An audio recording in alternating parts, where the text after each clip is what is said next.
guys, it's Erin the flower stylist, or Erin from J&M. I'm here with you today to do an arrangement that I thought would be really nice and gardeny.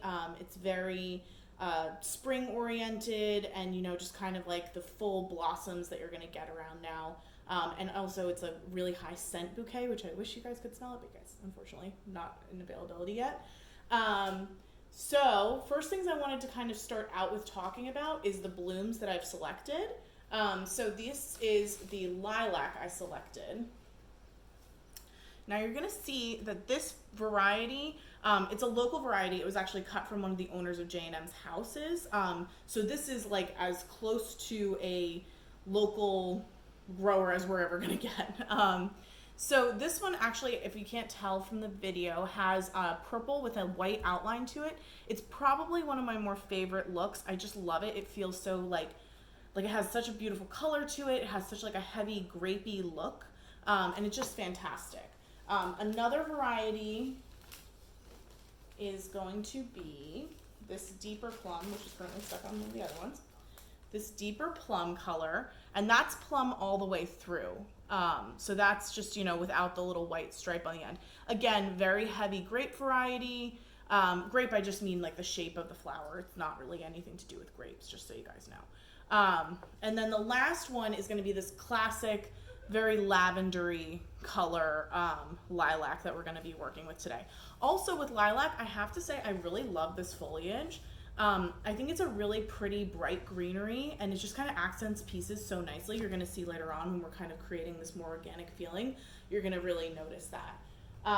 Then spinning around my bucket, I have gotten some hyacinths in this really pretty lavender color.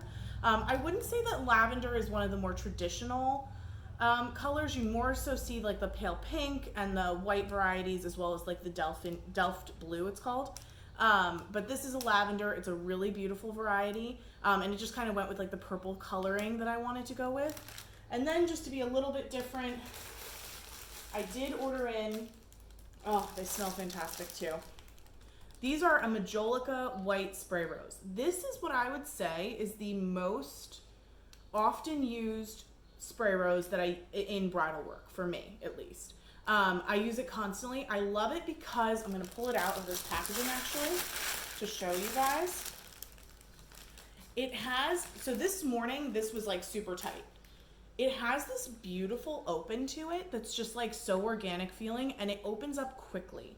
So it's great for event work because it can come in, it's super fresh, and it'll still look like it's like this open, gorgeous flower for the day of the wedding. It's not something that I have to force ever, or I have to like stick in the greenhouse to get opened up quickly. So that's something I really love about this. Now I went a little crazy today because I was told I could have the lilac. So I've kind of got a lot of stuff. I don't think I'm going to fit everything in here. So you'll have to check out my Instagram page to see what else I've kind of created with this. But today in this video, we're going to concentrate on this. This, as you guys know, is one of my more favorite containers that I have in my house. It's a ceramic container. It's waterlogged, waterlocked, so you don't have any issues with it dripping anywhere. Last time we used this one, I used an oasis piece inside. Because I'm using hyacinths and they have a floppier stem, which I'm going to show you later on, they don't work great in oasis. So this time I just taped the top. I'm going to spill the water out if I don't. Yeah, there we go. I taped the top. Also, another thing, more fragile blooms tend to not do great in oasis. There is a specific variety of oasis called spring oasis, which is actually meant for spring blossoms, which tend to need more water. I've tried it a couple times. It has worked, but I feel like it loses the oasis appeal. Like the oasis appeal is that you can stick it in and it kind of stays in that position, whereas the spring oasis I felt is just a little bit soft. But that's just my personal preference. If you find that it works for you, that's totally great for that. So I, again, just tape this just to have that be directly into a water source. It's also pretty warm. Once we get to more warm weather, if it's at all possible, I don't try to use as much oasis. So the first thing I'm going to do is really work with my lilac that I have here. And I'm going to kind of create like a very bushy or like open feeling bouquet. I'm actually going to turn on these lights because I think that'll actually help a little bit. Hold on. was just feeling a little dark. So the first thing I'm going to do, I want to keep some of this foliage, and I want these pieces to stay long. So I'm just kind of creating this, it's going to be like a grid work of these blooms. And I'm not going to care if I put a purple next to a lavender or one of these more variegated varieties next to that. I want this to feel very gardeny and free and loose.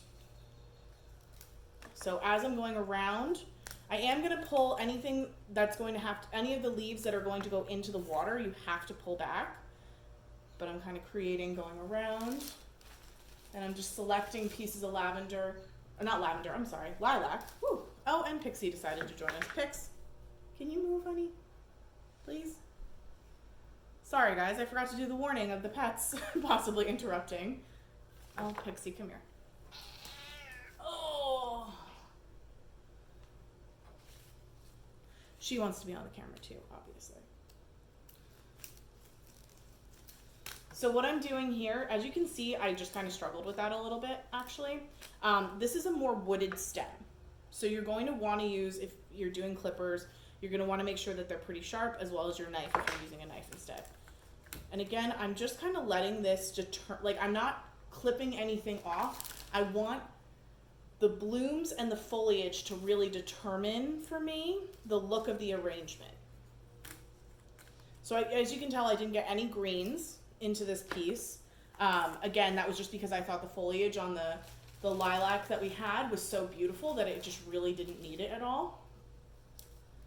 So I'm just going to kind of pack this in because I love the scent of this, and I'm going to be so excited to come down to my kitchen in the morning and smell this all the time.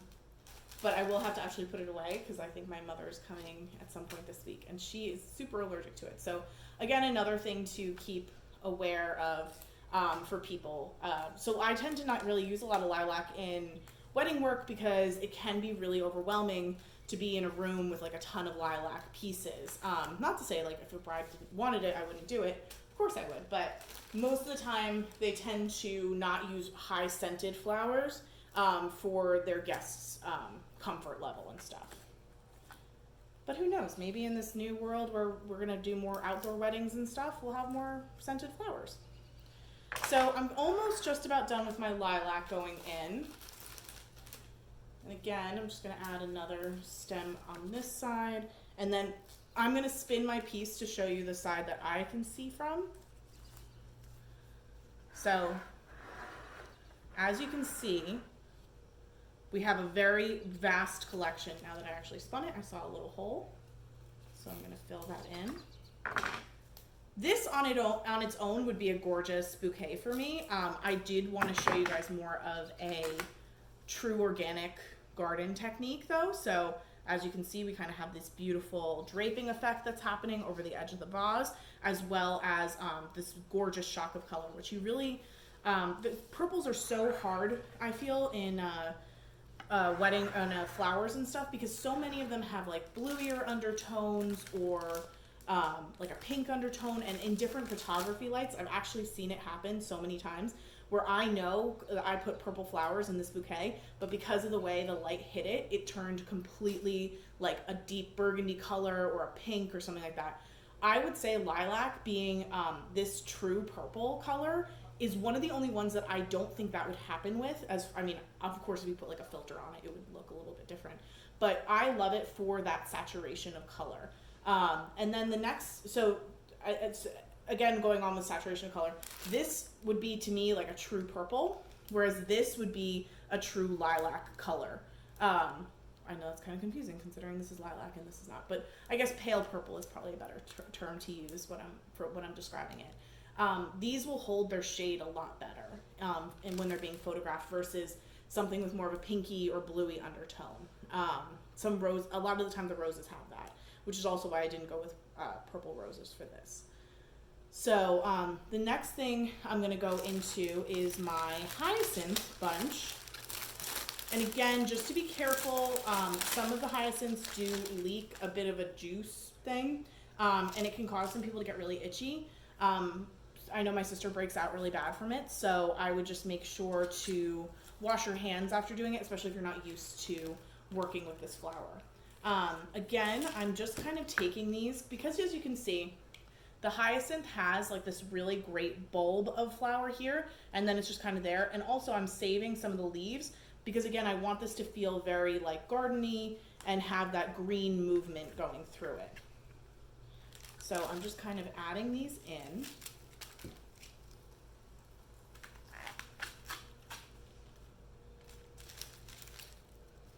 And again, what I like about these is that they have such a fullness to them that they kind of just like flop over and open. And these are kind of at the height of their season. They've come in from, I believe, Canada at this point. It's a little too warm here to grow them locally. Our spring season for those lighter flowers, as I call them, tends to be pretty short. Even tulips and stuff like that, you really are only going to get like 1 to 2 months out of them being in your garden. It's the same thing with hyacinths. Hyacinths and tulips and daffodils tend to go hand in hand. So a lot of our products now that you're seeing coming in, if we are having tulips and hyacinths and all that stuff, they're coming in from other countries that have cooler climates or have greenhouses that are stocked to be able to handle mimicking a cooler climate. So what I'm doing here is just trying to weave in these pieces some more.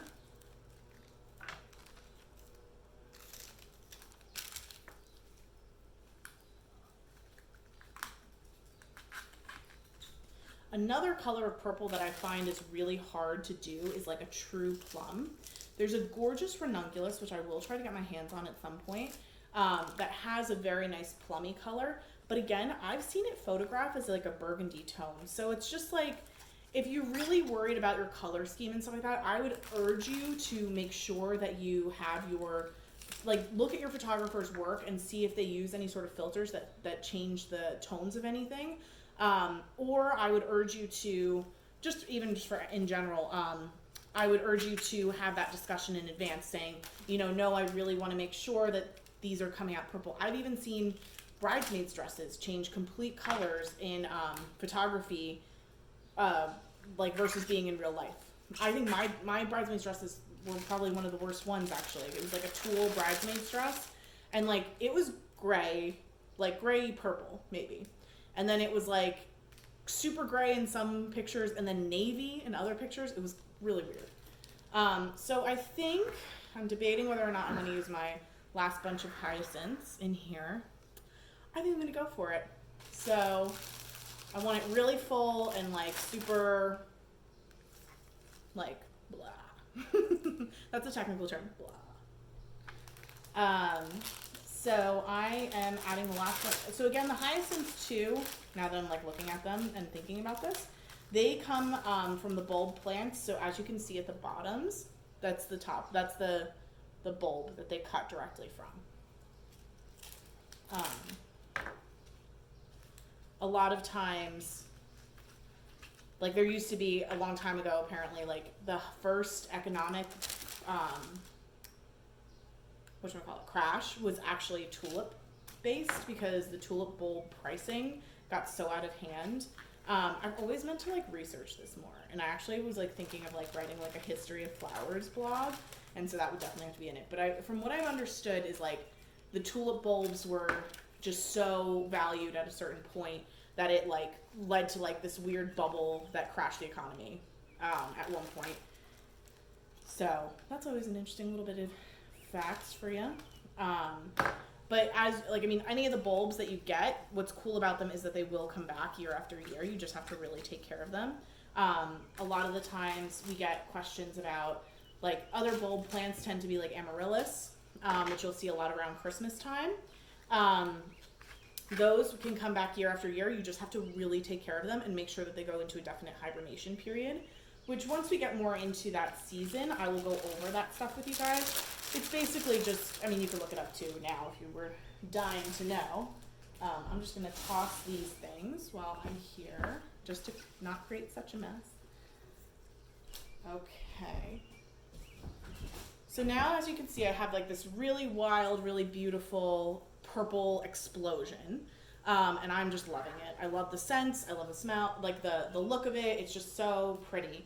What I'm gonna do with these is I wanna add these in for like a delicate touch here and there throughout the bouquet. So this is what I'm gonna kind of do. And again, I wouldn't have used a regular rose for this situation. I wanted it to feel gardeny, and I feel that the spray roses give more of a garden vibe, unless I was using real garden roses, but again, those are really expensive. Spray rose is on the same par as like a regular rose. It runs you about $3 a stem. And this variety, again, like I said, has a beautiful scent to it, and it just opens up magnificently. There's some varieties that, you know, they tend to stay like little bullets, whereas this one is really what I would call a prime opener.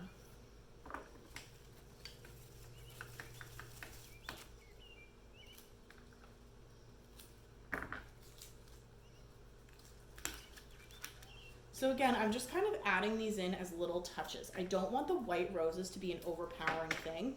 Because they're a cluster of them, they tend to just need to be kind of pinned in more so. Like, you're not just doing one head with it, obviously, you're doing the multiples. So you don't need to like worry about kind of sticking them too close together because you have enough of that color coverage.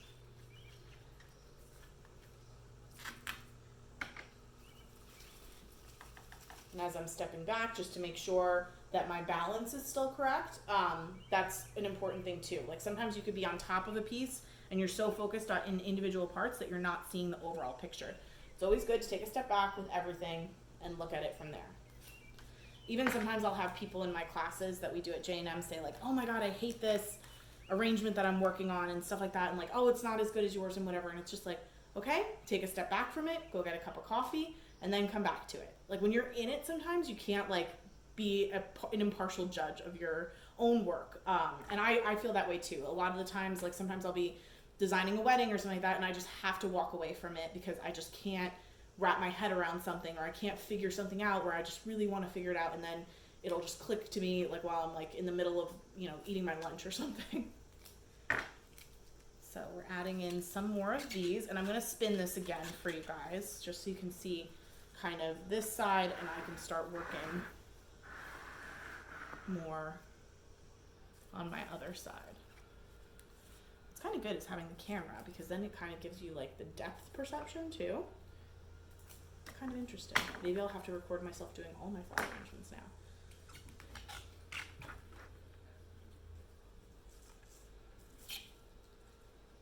Perfect. So I think I'm only going to use one bunch of these spray roses, even though I have two. I will probably use that more with like the leftover lilac bushes in another piece. But I kind of love how this is just kind of like, this is like perfect for me. This is again what I would consider a really classically styled garden piece. And it just makes me so happy. Like, the draping is there, there's greenery. I didn't have to do a ton of different types of flowers to achieve the look. I was able to do it with just these three, and because of the types of flowers that they were. The draping from the lilac and the hyacinths being more of like a fuller bloom, as well as the spray roses, it just kind of all works together for me and creates this really lovely lavendery piece. So I am actually going to go set this up on my table and do like a full walk around. I'm not really super concentrated right now on like making the table absolutely stunning. I think that we'll work on more stuff like that next week. In the next video, I'm going to work on, you know, more centerpiece ideas. This to me is just kind of like a focal piece for your table. And it doesn't really need a lot of other jazzing up or anything. So I'll be right back with that. Okay? Hold on one second. Hi guys, so here's the finished product on my table. Again, I kind of just left it very neutral. I didn't want to put a tablecloth on. I just wanted to kind of let the flowers speak for themselves.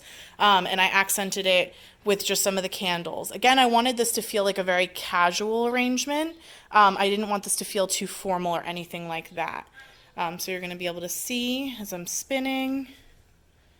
This is kind of the look. As you can see from different angles, it does look different. That's kind of what I want with that more organic look. And hopefully I'm able to kind of convey that in our videos that we're doing and stuff. But I'm really happy with how this turned out. It smells amazing, and I fully support you guys going out and getting flowers and trying to make something similar to this, just to kind of boost your spirits and stuff like that. It really does help. The scents are just kind of, you know, helping elevate my mood even right now. So that's all for today, and just make sure that you like the content and follow me on Instagram and YouTube. I'm also starting TikTok videos in which I'm going to talk about like kind of more individual flowers in just like quick little 1-minute videos, but hopefully I'll be able to share that across some content. But that's pretty much it. Okay, thanks guys for watching.